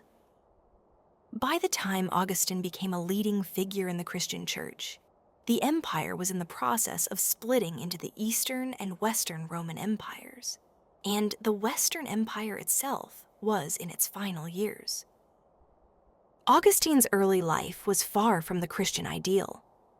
Born to a pagan father and a Christian mother, he was initially drawn to a life of pleasure and ambition. As a young man, he indulged in a variety of worldly pleasures.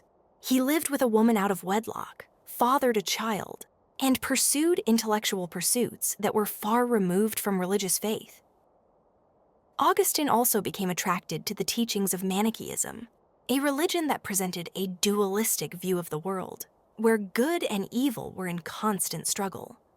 It wasn't until he was in his late 20s that he experienced a profound spiritual conversion, which led him to embrace Christianity wholeheartedly. Augustine's conversion to Christianity came after a long period of inner turmoil, as he wrestled with the question of God's existence, the nature of evil, and the meaning of life. The turning point in his life came when he read a passage from the Bible, the book of Romans, which spoke directly to his heart and gave him the strength to turn away from his previous life. In his famous work, Confessions, Augustine describes his spiritual journey, recounting the struggles and doubts that led him to the Christian faith. This work remains one of the most important autobiographies in Western literature and is often regarded as a model of Christian humility and spiritual transformation. One of Augustine's most important philosophical contributions was his doctrine of original sin. He argued that all humans inherit a fallen nature from Adam and Eve's disobedience in the Garden of Eden, and that this original sin corrupts every human being at birth. This idea was a key element in Augustine's understanding of salvation and grace. According to Augustine, human beings cannot save themselves through their own efforts. Only God's grace can cleanse the soul and lead one to salvation. For Augustine, grace was not just an abstract concept, but the very force that makes salvation possible. He emphasized that human beings were not inherently good or capable of achieving goodness on their own, but instead needed divine intervention to be redeemed. Another of Augustine's major ideas was his view on the nature of evil. Augustine struggled with the question of why evil exists if God is all good and all-powerful. His answer was that evil is not a thing in itself, but the absence of good. Evil, according to Augustine, is the result of human free will. When people choose to turn away from God and follow their own desires instead of divine will, they bring evil into the world. In this sense, evil is a privative, a lack of good, rather than a force in and of itself. This view of evil became a cornerstone of Christian theology and influenced later philosophers and thinkers, particularly those who grappled with the problem of evil. Augustine's teachings on faith and reason also had a profound impact on philosophy. While he strongly believed in the importance of faith in understanding God and the divine, he also believed that reason and philosophy could be used to support and deepen one's faith. Augustine argued that faith and reason were not in conflict. Rather, they complemented each other. He believed that reason could help illuminate and understand the truths revealed by God, but ultimately it was faith that led to salvation. This balance between faith and reason became a central theme in Christian philosophy, and would later influence thinkers like Thomas Aquinas. In addition to his theological and philosophical writings, Augustine was a bishop in the city of Hippo, modern-day Annaba, Algeria, where he spent much of his life writing, teaching, and overseeing the spiritual needs of his congregation. During his time as bishop, he wrote many important works, including The City of God, a defense of Christianity against the charge that the fall of the Roman Empire was due to the rise of the Christian faith. In this work, Augustine argued that the true city of God was not an earthly city or empire, but the heavenly kingdom of God. The Roman Empire, he claimed, was a temporary political structure, and it was ultimately spiritual truths that mattered most. Augustine's influence on Christianity was immense. His thoughts on grace, original sin, and salvation shaped much of Western Christian theology. His ideas were particularly influential in the Middle Ages, and they were a foundation for much of the theological thought of the Catholic Church. Even today, Augustine's ideas continue to be studied and discussed by theologians, philosophers, and scholars around the world. Boethius, born around 480 CE in Rome, was a philosopher and statesman during a time of political and social upheaval in the fall of the Roman Empire. The Western Roman Empire had collapsed by the time of his birth, and the Byzantine Empire was rising in the east, while the Germanic tribes were taking over much of Europe.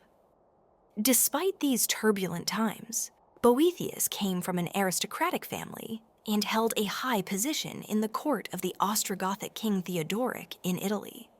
His life, however, took a dramatic turn when he was falsely accused of treason and imprisoned. It was in prison that Boethius wrote his most famous work, The Consolation of Philosophy, which became one of the most important and influential texts in medieval philosophy. His book is a dialogue between himself and Lady Philosophy, who visits him in his cell to help him cope with his suffering and the uncertainty of his situation. This work blends philosophical reasoning with poetry and explores profound questions about fate, free will, and the nature of happiness. Boethius's philosophy was deeply influenced by Plato and Aristotle, but he was also heavily involved in the Christian intellectual tradition. His writings tried to reconcile these classical philosophical ideas with Christian beliefs, which was a common challenge for many early medieval thinkers. Boethius's core philosophical inquiry was focused on the question of how one can achieve true happiness, especially when life seems full of suffering and misfortune. He sought to understand the nature of fortune, that unpredictable force that brings both good and bad things into our lives, and how one can maintain inner peace despite the ups and downs of life. In The Consolation of Philosophy, Boethius argues that true happiness is not found in wealth, power, or fleeting pleasures, but in wisdom, virtue, and the cultivation of a good character. His exploration of happiness is deeply stoic in nature, as he emphasizes that external circumstances cannot be relied upon for true fulfillment. What matters, according to Boethius, is one's ability to develop inner strength and virtue, which are within our control, regardless of what happens in the external world. He believes that those who rely on external goods or fleeting successes are vulnerable to misfortune, whereas those who develop inner virtues are impervious to fate. Boethius also takes up the age-old problem of the nature of God's providence and human free will. He asks why bad things happen to good people, and why it seems that the wicked sometimes prosper. Boethius, through Lady Philosophy, argues that God's providence is perfectly just, even if we cannot always understand it. The key to solving this problem, Boethius suggests, is to recognize that God's view of time and the universe is different from ours. From the divine perspective, all events are already seen as part of a perfect plan. Human suffering, then, is not evidence of injustice, but part of a greater cosmic order. While we may suffer in the short term, virtue and wisdom lead to lasting happiness, which aligns with God's greater purpose. One of the most influential ideas Boethius presents in The Consolation of Philosophy is his distinction between fate and free will. Boethius argues that human beings have the ability to make choices, and that our actions are not completely determined by fate. However, he also suggests that true freedom comes from reason and virtue, not from indulging in desires or uncontrolled impulses. By using our reason to make wise decisions, we can align ourselves with the greater good and act in harmony with the universal order. Boethius's work also had a lasting impact on the development of medieval Christian philosophy. In addition to his ideas about happiness and providence, Boethius is often credited with helping to preserve and transmit Greek philosophy to the Middle Ages, especially Aristotle's and Plato's ideas. His works on logic, particularly his translations and commentaries on Aristotle's logic, became foundational texts for medieval scholars, including Thomas Aquinas. Boethius's blending of classical philosophy and Christian thought helped shape the intellectual climate of the Middle Ages and laid the groundwork for later thinkers who would grapple with similar issues, such as the nature of God, the soul, and human suffering. Despite his tragic end, Boethius was executed on charges of treason after his fall from favor in the court of Theodoric. His philosophical legacy endured. The Consolation of Philosophy was widely read during the Middle Ages and beyond, influencing many thinkers and writers, including Geoffrey Chaucer, Alfred the Great, and John Milton. Boethius's emphasis on virtue, wisdom, and rational understanding of the divine continued to shape the medieval worldview and contributed to the intellectual foundations of the Renaissance. Anselm of Canterbury, born in 1033 CE in Italy, was one of the most important philosophers and theologians of the medieval period. His life unfolded during a time when Europe was deeply entrenched in feudalism. The power of the Catholic Church was immense, and the Christian faith shaped much of the intellectual and cultural life of the Western world. Anselm lived through the rise of the Holy Roman Empire, the Crusades, and significant religious disputes. all of which influenced his thinking.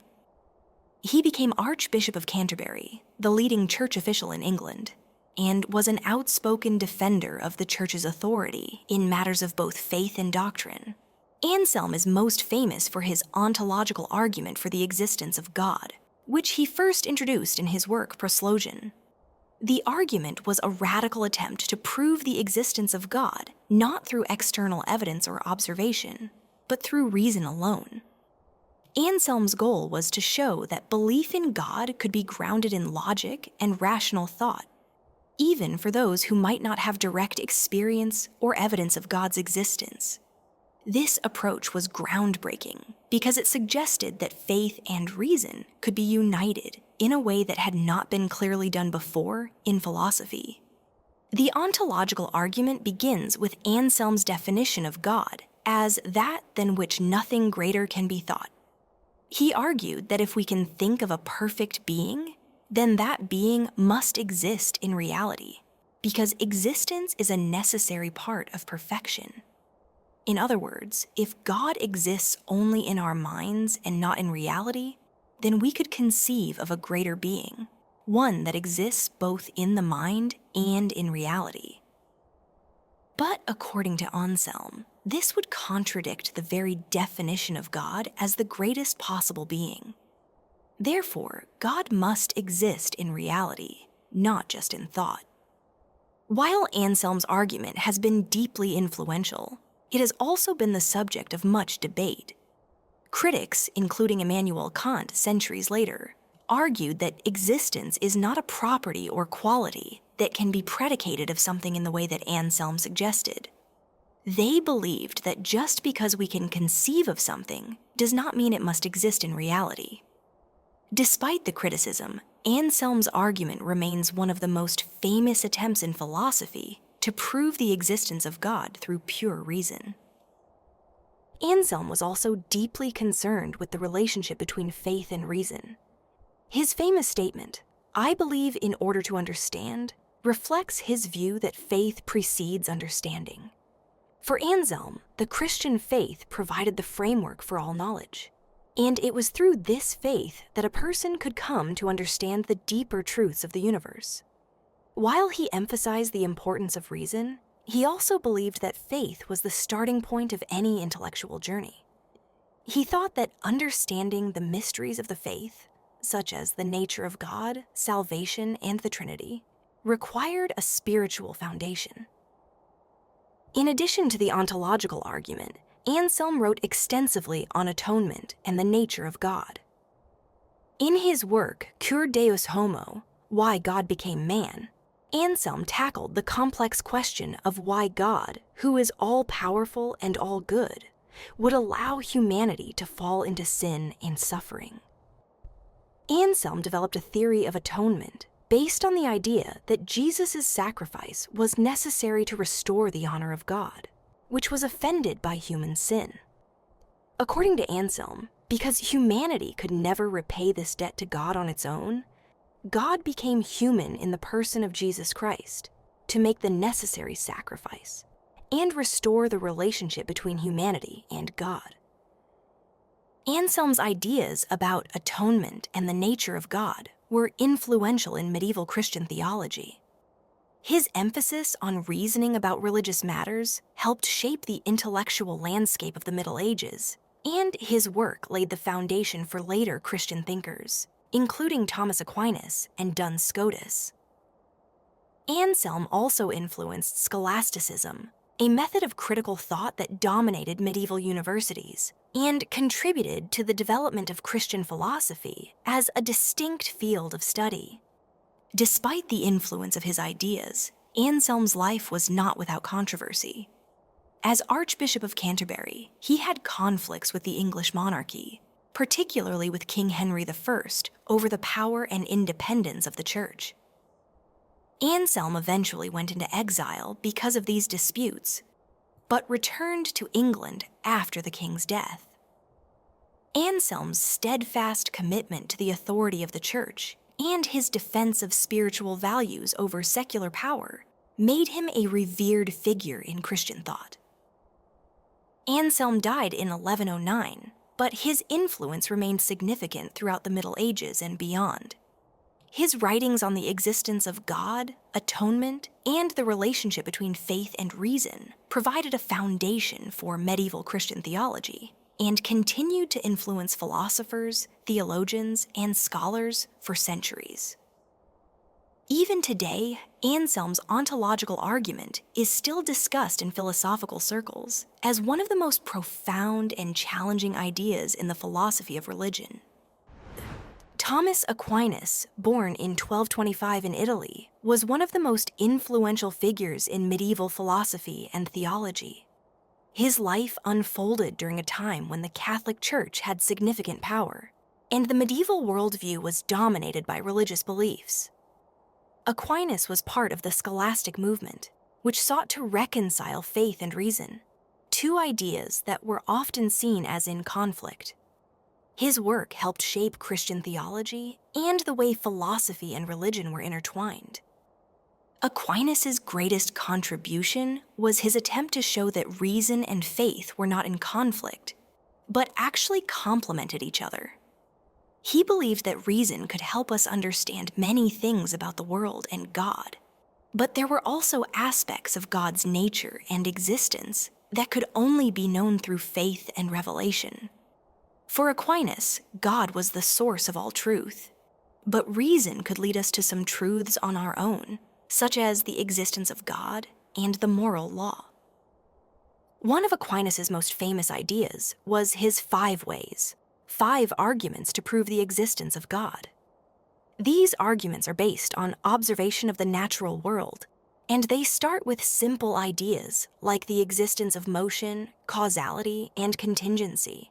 The idea that things in the world come and go, and therefore must have had a cause. For example, Aquinas argued that because everything in the world is in motion, there must have been a first mover, something that started the movement of everything else, and that first mover is God. He used similar reasoning to argue that God must be the cause of everything in existence.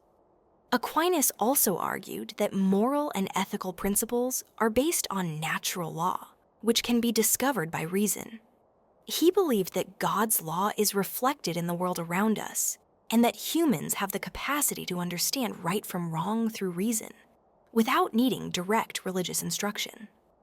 This idea of natural law has been influential in the development of modern human rights and legal philosophy, as it suggests that certain moral truths apply to all people, regardless of their culture or religion.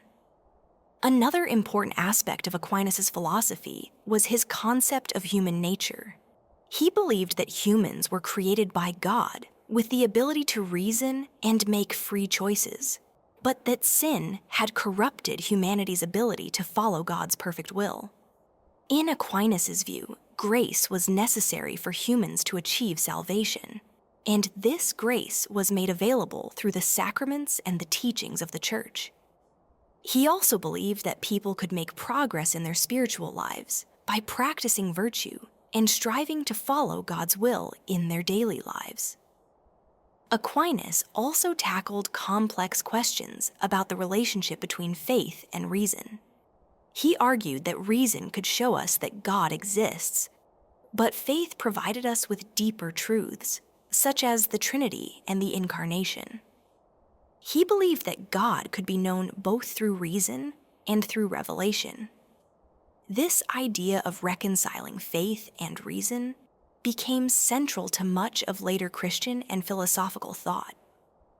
Aquinas' influence on Christian theology and philosophy was profound, and he is often regarded as the most important medieval philosopher. His work became the foundation for later Catholic thinkers, like Jesuit philosophers and theologians. He was also deeply influential in Western thought more broadly, particularly in the areas of ethics, metaphysics, and philosophy of mind. In addition to his theological work, Aquinas wrote extensively on the nature of law and government. He argued that human laws should reflect natural law, and that the role of the government was to create laws that allowed people to live according to virtue and reason. This has influenced modern ideas about the relationship between law, morality, and government. Aquinas' ideas have continued to shape Christianity, particularly in Catholic teachings, but also in broader philosophy. His emphasis on the importance of both reason and faith continues to be a significant aspect of Christian philosophy. Aquinas' arguments about God's existence, morality, and the relationship between faith and reason continue to be discussed by philosophers, theologians, and scholars. John Locke, born in 1632 in England, is often regarded as one of the most influential thinkers in the development of modern philosophy and political theory. His life unfolded during a period of great social and political change, marked by the English Civil War, 1642 to 1651, and the eventual rise of constitutional monarchy in England.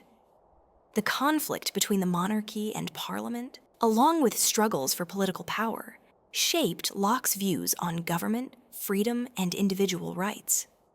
Locke's ideas about the nature of the mind, human knowledge, and political authority had a profound influence on the development of modern democratic thought and the establishment of liberalism. Locke was educated at Westminster School and later at Oxford University, where he studied philosophy, medicine, and the sciences. It was during this time that he developed many of the ideas that would later become central to his philosophy of mind and epistemology, the theory of knowledge. Locke's ideas were deeply influenced by empiricism, the belief that all knowledge comes from experience, particularly sensory experience. He rejected the notion that humans were born with innate ideas, which was a common belief in the Renaissance and medieval periods. Instead, Locke argued that the mind is a blank slate at birth, and that all knowledge is built up from experience. One of Locke's most famous works, an essay concerning human understanding, 1689, lays out his empiricist theory of knowledge. According to Locke, humans are born with no innate ideas or knowledge. Instead, all knowledge comes from experience, and we understand the world through our senses and the reflection upon those experiences. He argued that the mind is like a blank slate, or tabula rasa, and that it acquires knowledge through two types of experience: sensation, the input we receive from the external world through our senses, and reflection, the process of thinking about and analyzing those sensory experiences. This idea was revolutionary at the time because it challenged the view that some knowledge was inherent in the human mind, as suggested by philosophers like René Descartes. In addition to his work on epistemology, Locke also made significant contributions to political philosophy. His ideas on government and individual rights were groundbreaking and became foundational to the development of modern liberal democracy.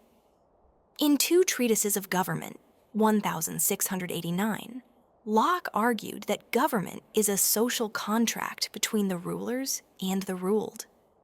According to Locke, the state of nature is a condition where people are free and equal, but this freedom is not unlimited. It is constrained by natural law, which promotes the preservation of life, liberty, and property.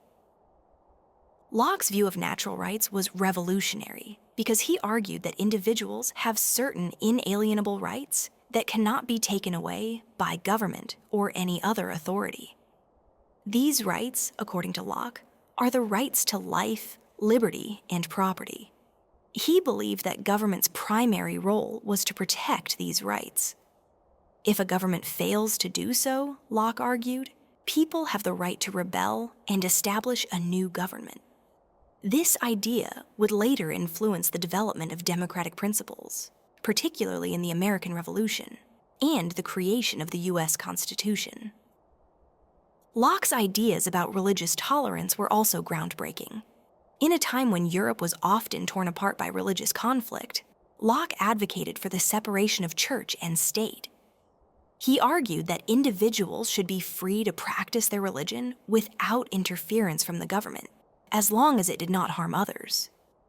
His views on religious tolerance, outlined in A Letter Concerning Toleration, 1689, helped lay the groundwork for modern secularism and the protection of religious freedoms in liberal democracies. Locke's political ideas had a profound impact on later philosophers and political movements. His theories about individual rights, freedom, and the social contract influenced Jean-Jacques Rousseau, Montesquieu, and Thomas Jefferson, and his work became a central point of reference for the development of democracy and human rights. Locke's emphasis on the importance of property and the right to private ownership also shaped the development of economic theories and the capitalist system.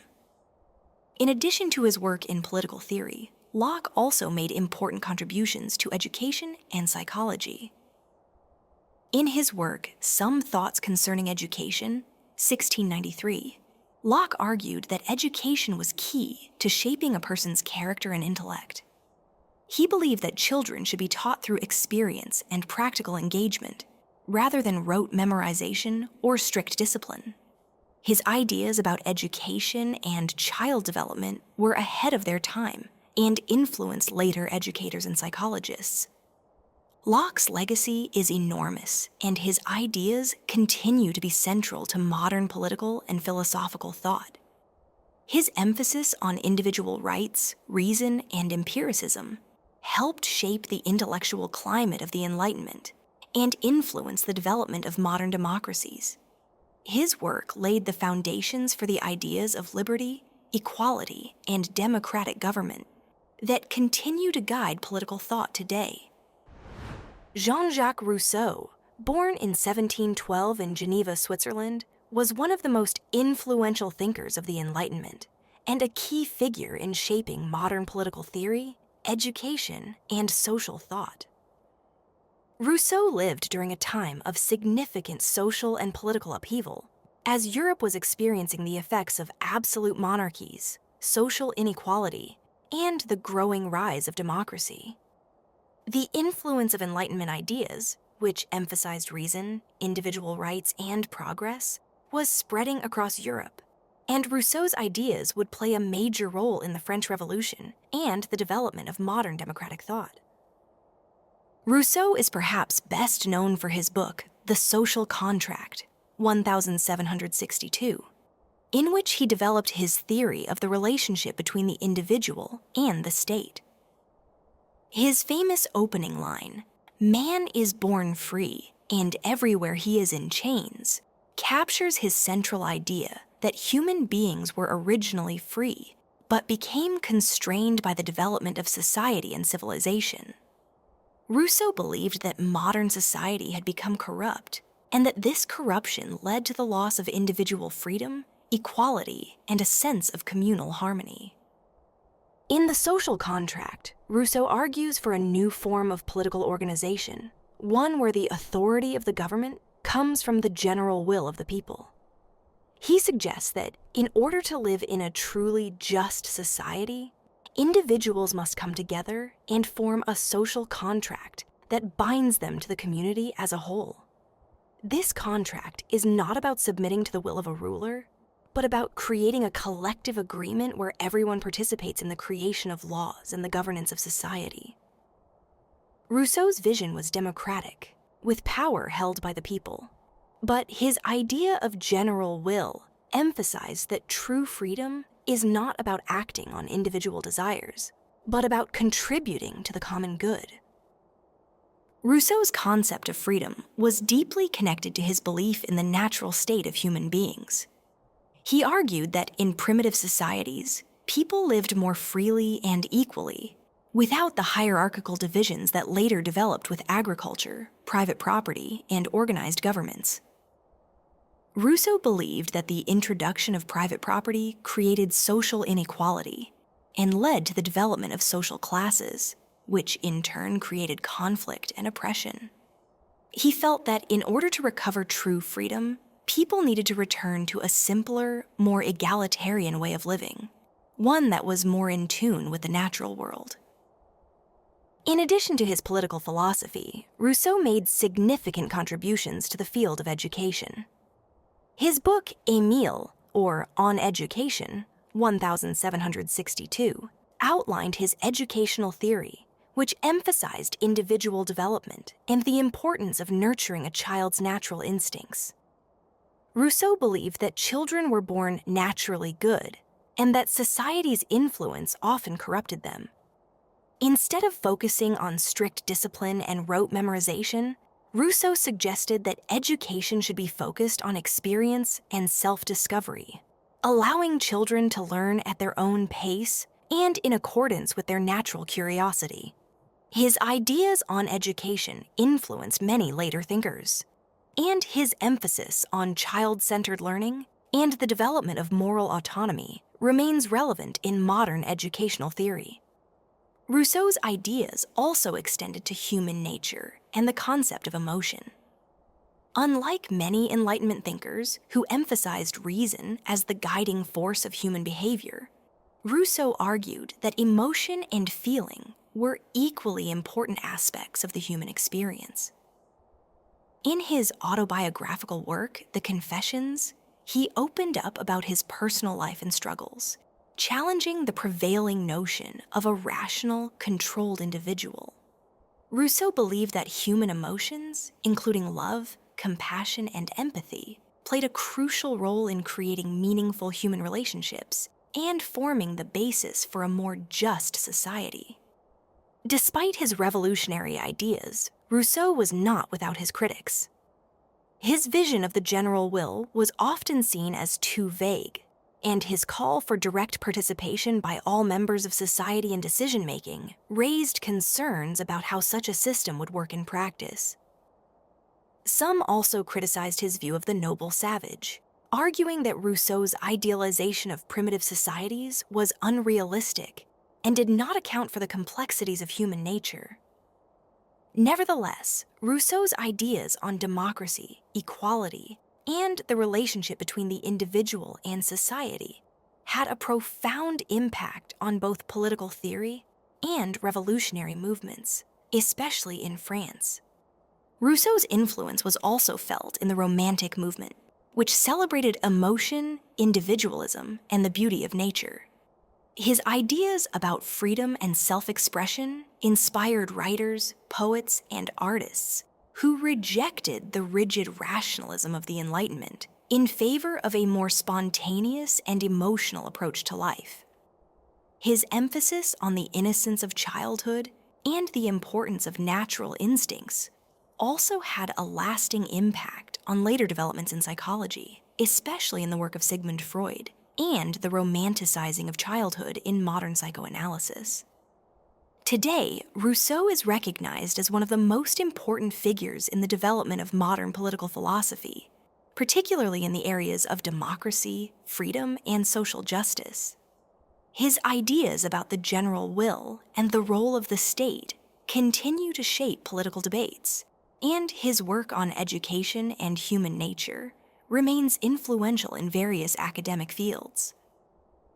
Despite his often controversial and sometimes contradictory views, Rousseau's legacy as a thinker who sought to understand the fundamentals of human freedom and the best ways to build a just society continues to resonate today.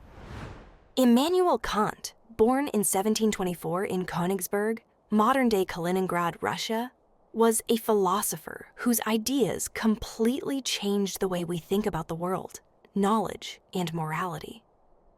Living during the Enlightenment, a time when reason and science were valued above all else, Kant's work bridged the gap between two great philosophical traditions: empiricism, the idea that knowledge comes from sensory experience, and rationalism, the idea that reason is the key to knowledge. But Kant wasn't interested in picking sides. He created a whole new approach to understanding how humans know and how we should act.